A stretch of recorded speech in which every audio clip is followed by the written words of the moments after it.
The Wind in the Willows by Kenneth Grahame. Chapter 1. The River Bank. The mole had been working very hard all the morning, spring cleaning his little home, first with brooms, then with dusters, then on ladders and steps and chairs, with a brush and a pail of whitewash, till he had dust in his throat and eyes, and splashes of whitewash all over his black fur, and an aching back and weary arms. Spring was moving in the air above and in the earth below and around him, penetrating even his dark and lowly little house with its spirit of divine discontent and longing. It was small wonder, then, that he suddenly flung down his brush on the floor, said "Bother," and "Oh, blow," and also "Hang spring cleaning," and he bolted out of the house without even waiting to put on his coat. Something up above was calling him imperiously, and he made for the steep little tunnel which answered in his case to the gravelled carriage drive owned by animals whose residences are nearer to the sun and air. So he scraped and scratched and scrabbled and scrooged, and then he scrooged again, and scrabbled and scratched and scraped, working busily with his little paws and muttering to himself, "Up we go, till at last, pop, his snout came out into the sunlight, and he found himself rolling in the warm grass of a great meadow. "This is fine," he said to himself. "This is better than whitewashing." The sunshine struck hot on his fur, soft breezes caressed his heated brow, and after the seclusion of the cellarage he had lived in so long, the carol of happy birds fell on his dulled hearing almost like a shout. Jumping off all his 4 legs at once, in the joy of living and the delight of spring without its cleaning, he pursued his way across the meadow till he reached the hedge on the farther side.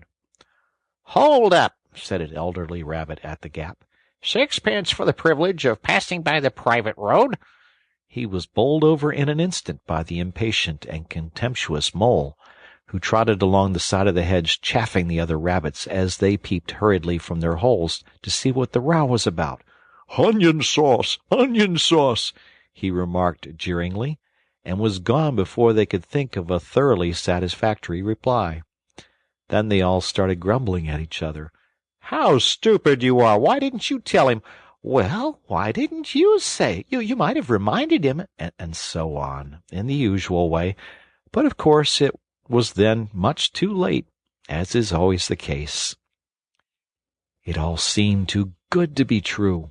Hither and thither through the meadows he rambled busily, along the hedgerows, across the copses, finding everywhere birds building, flowers budding, leaves thrusting, everything happy and progressive and occupied, and instead of having an uneasy conscience pricking him and whispering, "Whitewash," he somehow could only feel how jolly it was to be the only idle dog among all these busy citizens. After all, the best part of a holiday is perhaps not so much to be resting yourself as to see all the other fellows busy working. He thought his happiness was complete when, as he meandered aimlessly along, suddenly he stood by the edge of a full-fed river.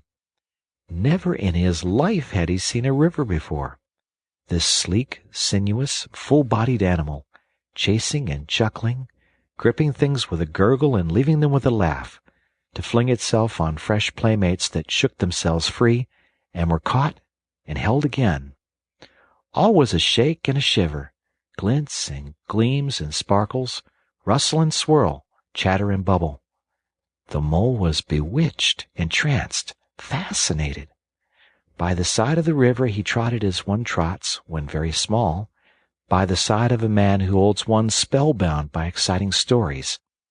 And when tired at last, he sat on the bank, while the river still chattered on to him, a babbling procession of the best stories in the world, sent from the heart of the earth to be told at last to the insatiable sea. As he sat on the grass and looked across the river, A dark hole in the bank opposite, just above the water's edge, caught his eye, and dreamily he fell to considering what a nice snug dwelling-place it would make for an animal with few wants, and fond of a bijou riverside residence, above flood level and remote from noise and dust. As he gazed, something bright and small seemed to twinkle down in the heart of it, vanished, then twinkled once more like a tiny star. But it could hardly be a star in such an unlikely situation. It was too glittering and small for a glowworm. Then, as he looked, it winked at him, and so declared itself to be an eye, and a small face began gradually to grow up around it, like a frame around a picture. A brown little face, with whiskers. A grave round face, with the same twinkle in its eye that had first attracted his notice. Small neat ears and thick silky hair. It was the water rat. Then the two animals stood and regarded each other cautiously. "Hello, Mole," said the water rat. "Hello, Rat," said the Mole. "Would you like to come over?" inquired the rat presently. "Oh, it's all very well to talk," said the Mole, rather pettishly, he being new to a river and riverside life and its ways. The rat said nothing, but stooped and unfastened a rope and hauled on it, then lightly stepped into a little boat which the Mole had not observed. It was painted blue outside and white within, and was just the size for two animals, and the Mole's whole heart went out to it at once, even though he did not yet fully understand its uses. The rat sculled smartly across and made fast. Then he held up his forepaw as the Mole stepped gingerly down. "Lean on that," he said. "Now then, step lively." And the Mole, to his surprise and rapture, found himself actually seated in the stern of a real boat. "This has been a wonderful day," said he, as the rat shoved off and took to the sculls again. "Do you know, I've never been in a boat before in all my life." "What?" cried the rat, open-mouthed. "Never been in a... You never... Well, what have you been doing, then?" "Is it so nice as all that?" asked the Mole shyly, though he was quite prepared to believe it, as he leant back in his seat and surveyed the cushions, the oars, the rowlocks, and all the fascinating fittings, and felt the boat sway lightly under him. "Nice? It's the only thing," said the water rat solemnly, as he leant forward for his stroke. "Believe me, my young friend, there is nothing, absolute nothing, half so much worth as simply messing about in boats. Simply messing," he went on dreamily, "messing about in boats. Messing—" "Look out, Rat!" cried the Mole suddenly. It was too late. The boat struck the bank full tilt. The dreamer, the joyous oarsman, lay on his back at the bottom of the boat, his heels in the air. "About in boats, or with boats," the rat went on composedly, picking himself up with a pleasant laugh. "in or out of 'em, it doesn't matter. Nothing seems really to matter. That's the charm of it. Whether you get away, or whether you don't. Whether you arrive at your destination, or whether you reach somewhere else, or whether you never get anywhere at all. You're always busy, and you never do anything in particular. And when you've done it, there's always something else to do. And you can do it if you like, but you'd much better not. Look here, if you've really nothing else on hand this morning, supposing we drop down the river together and have a long day of it." The Mole waggled his toes from sheer happiness, spread his chest with a sigh of full contentment, and leaned back blissfully into the soft cushions. "What a day I'm having," he said. "Let's start at once." "Hold hard a minute, then," said the rat. He looped the painter through a ring in his landing stage, climbed up into his hole above, and after a short interval appeared staggering under a fat wicker luncheon basket. "Shove that under your feet," he observed to the Mole, as he passed it down into the boat. Then he untied the painter and took the skulls again. "What's inside it?" asked the Mole, wriggling with curiosity. "There's cold chicken inside it," replied the Rat briefly. "cold tongue, cold ham, cold beef, pickled gherkins, salad, French rolls, cress sandwiches, spotted meat, ginger beer, lemonade, soda water." "Oh, stop, stop!" cried the Mole in ecstasies. "This is too much." "Do you really think so?" inquired the Rat seriously.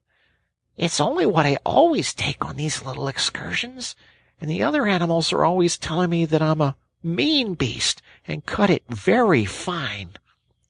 The Mole never heard a word he was saying.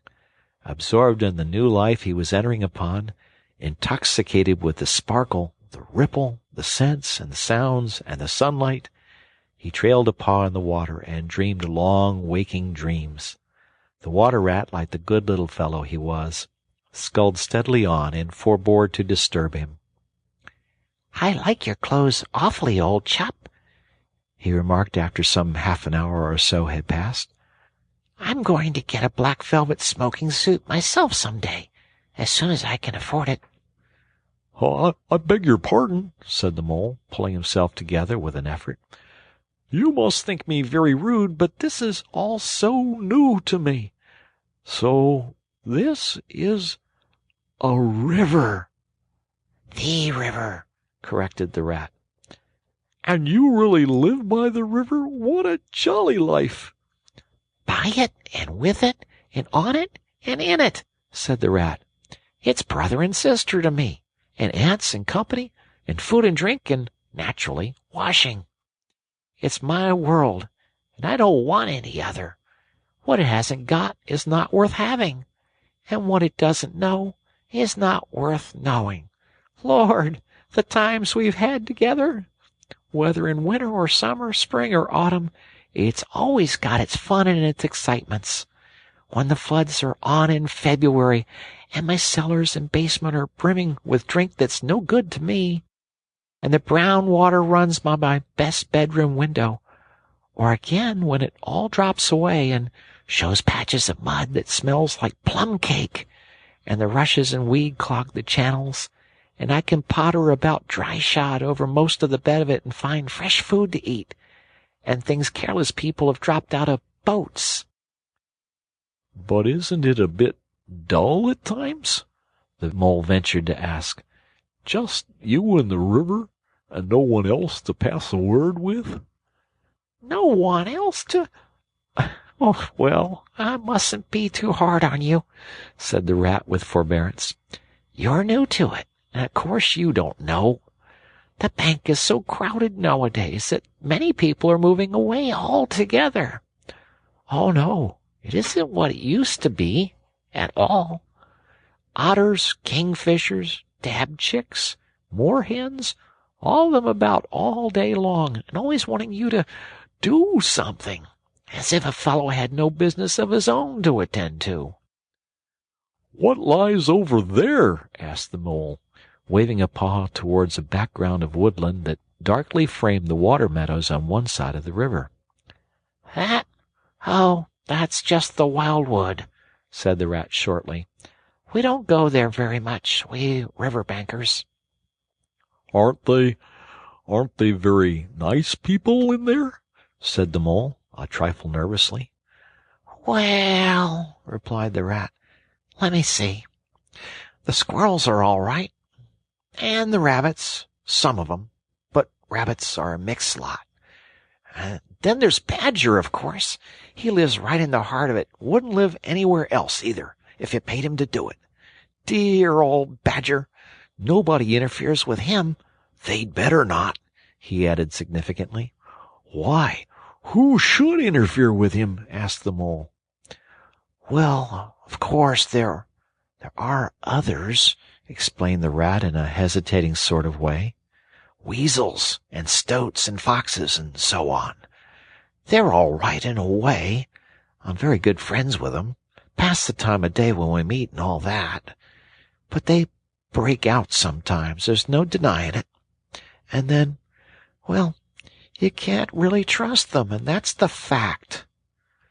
The Mole knew well that it was quite against animal etiquette to dwell on possible trouble ahead, or even to allude to it, so he dropped the subject. "And beyond the wild wood again?" he asked, "where it's all blue and dim, and one sees what may be hills, or perhaps they mayn't, and something like the smoke of towns, or is that only cloud drift?" "Beyond the wild wood comes the wide world," said the Rat. "And that's something that doesn't matter, either to you or me. I've never been there, and I'm never going, nor you either, if you've got any sense at all. Don't ever refer to it again, please. Now then, here's our backwater at last, where we're going to lunch." Leaving the main stream, they now passed into what seemed at first sight like a little landlocked lake. Green turf sloped down to either edge. Brown, snaky tree roots gleamed below the surface of the quiet water, while ahead of them the silvery shoulder and foamy tumble of a weir, arm in arm with a restless dripping mill-wheel that held up in its turn a grey-gabled mill-house, filled the air with a soothing murmur of sound, dull and smothery, yet with little clear voices speaking up cheerfully out of it at intervals. It was so very beautiful that the Mole could only hold up both forepaws and gasp, "Oh my! Oh my! Oh my!" The Rat brought the boat alongside the bank, made her fast, helped the still awkward Mole safely ashore, and swung out the luncheon basket. The Mole begged as a favor to be allowed to unpack it all by himself, and the Rat was very pleased to indulge him, and to sprawl at full length on the grass and rest, while his excited friend shook out the tablecloth and spread it, took out all the mysterious packets, one by one, and arranged their contents in due order, still gasping, "Oh my! Oh my!" at each fresh revelation. When all was ready, the Rat said, "Now pitch in, old fellow." And the Mole was indeed very glad to obey, for he had started his spring cleaning at a very early hour that morning, as people will do, and had not paused for bite or sup, and he had been through a very great deal since that distant time which now seemed so many days ago. "What are you looking at?" said the Rat presently, when the edge of their hunger was somewhat dulled, and the Mole's eyes were able to wander off the tablecloth a little. "I am looking," said the Mole, "at a streak of bubbles that I see traveling along the surface of the water. That's the thing that strikes me as funny." "Bubbles! "Oh-ho!" said the Rat, and chirruped cheerily in an inviting sort of way. A broad glistening muzzle showed itself above the edge of the bank, and the Otter hauled himself out and shook the water from his coat. "Greedy beggars," he observed, making for the provender. "Why didn't you invite me, Ratty?" "This was an impromptu affair," explained the Rat. "By the way, my friend Mr. Mole." "Proud, I'm sure," said the Otter, and the two animals were friends forthwith. "Such a rumpus everywhere," continued the Otter. "All the world seems out on the river today. I came up this backwater to try and get a moment's peace, and then stumble upon you fellows. At least, I beg pardon, I don't exactly mean that, you know."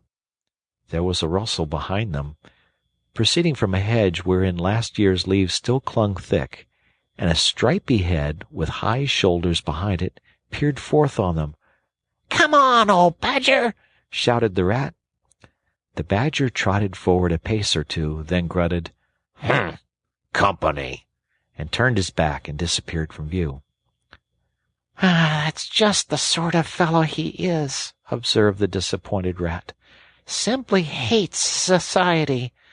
Now we shan't see any more of him today. Well, tell us, who's out on the river?" "Toad's out, for one," replied the Otter, "in his brand-new wager-boat. New togs, new everything." The two animals looked at each other and laughed. "Once it was nothing but sailing," said the Rat.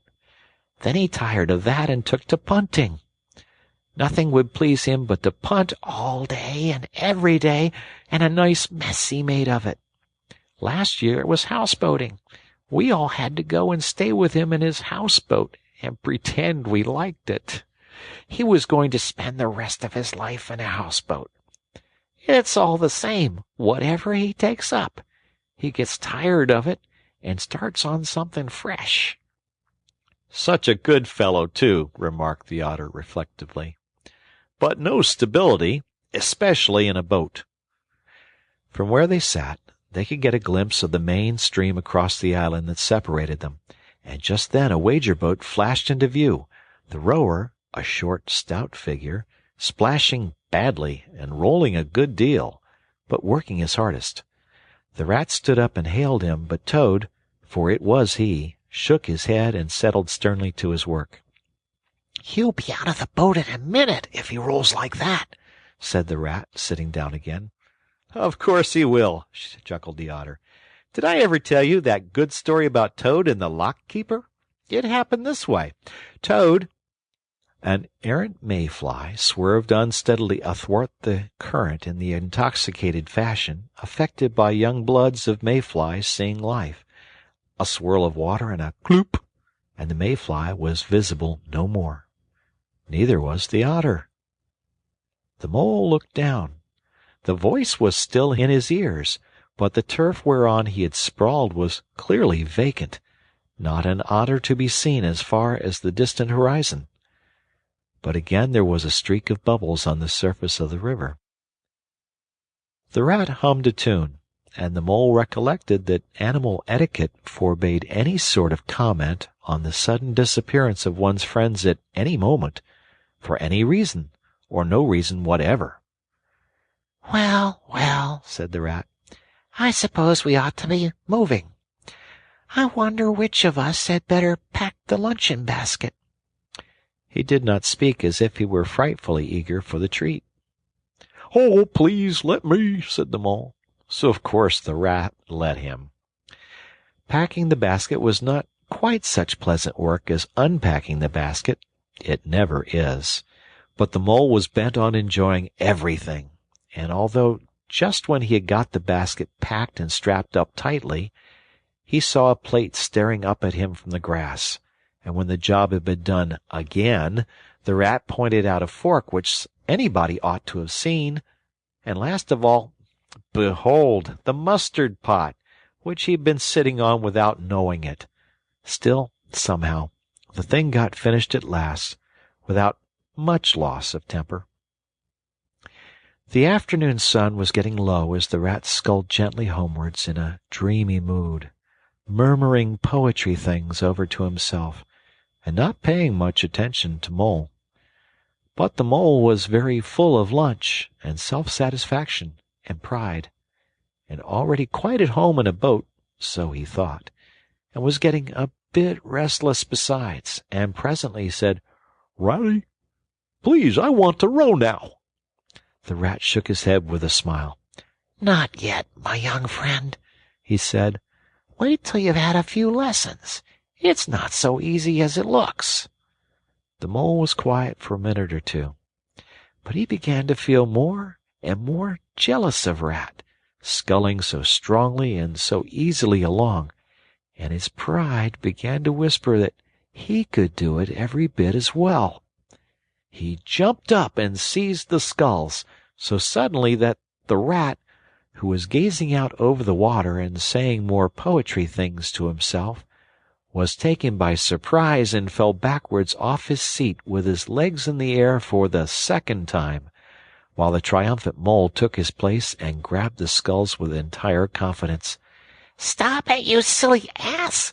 cried the rat from the bottom of the boat. "You can't do it! You'll have us over!" The mole flung his sculls back with a flourish, and made a great dig at the water. He missed the surface altogether. His legs flew up above his head, and he found himself lying on top of the prostrate rat. Greatly alarmed, he made a grab at the side of the boat, and the next moment, sploosh! Over went the boat, and he found himself struggling in the river. Oh, my! How cold the water was, and oh, how very wet it felt! How it sang in his ears as he went down, down, down! How bright and welcome the sun looked as he rose to the surface, coughing and spluttering! How black was his despair when he felt himself sinking again! Then a firm paw gripped him by the back of his neck. It was the rat, and he was evidently laughing. The mole could feel him laughing, right down his arm and through his paw and so into his, the mole's, neck. The rat got hold of a skull and shoved it under the mole's arm. Then he did the same by the other side of him, and, swimming behind, propelled the helpless animal to shore, hauled him out, and set him down on the bank, a squashy, pulpy lump of misery. When the rat had rubbed him down a bit and wrung some of the wet out of him, he said, "Now then, old fellow, trot up and down the towing path as hard as you can till you're warm and dry again, while I dive for the luncheon basket." So the dismal mole, wet without and ashamed within, trotted about till he was fairly dry, while the rat plunged into the water again, recovered the boat, righted her and made her fast, fetched his floating property to shore by degrees, and finally dived successfully for the luncheon basket and struggled to land with it. When all was ready for start once more, the mole, limp and dejected, took his seat in the stern of the boat, and as they set off he said in a low voice, broken with emotion, "Ratty, my generous friend, I am very sorry indeed for my foolish and ungrateful conduct. My heart quite fails me when I think how I might have lost that beautiful luncheon basket.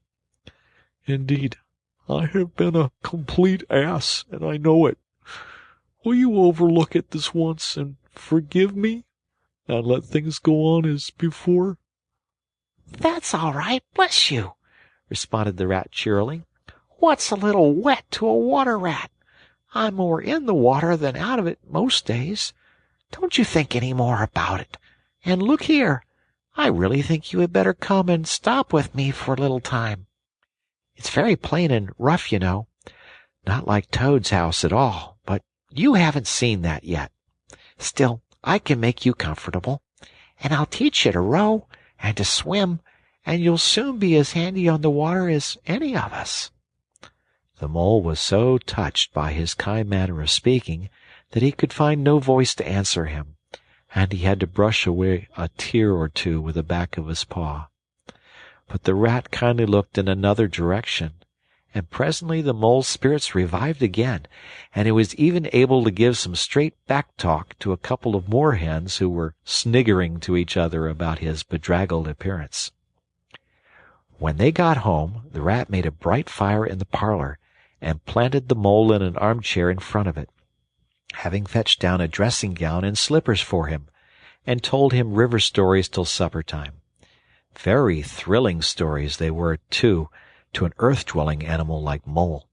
Stories about weirs, and sudden floods, and leaping pike, and steamers that flung hard bottles, or at least bottles were certainly flung in from steamers, so presumably by them, and about herons, and how particular they were whom they spoke to, and about adventures down drains, and night fishings with otter, or excursions far afield with badger. Supper was a most cheerful meal, but very shortly afterwards a terribly sleepy mole had to be escorted upstairs by his considerate host to the best bedroom, where he soon laid his head on his pillow in great peace and contentment, knowing that his new-found friend, the river, was lapping the sill of his window. This day was only the first of many similar ones for the emancipated mole, each of them longer and full of interest as the ripening summer moved onward. He learnt to swim and to row, and entered into the joy of running water, and with his ear to the reed stems he caught, at intervals, something of what the wind went whispering so constantly among them. End of Chapter 1.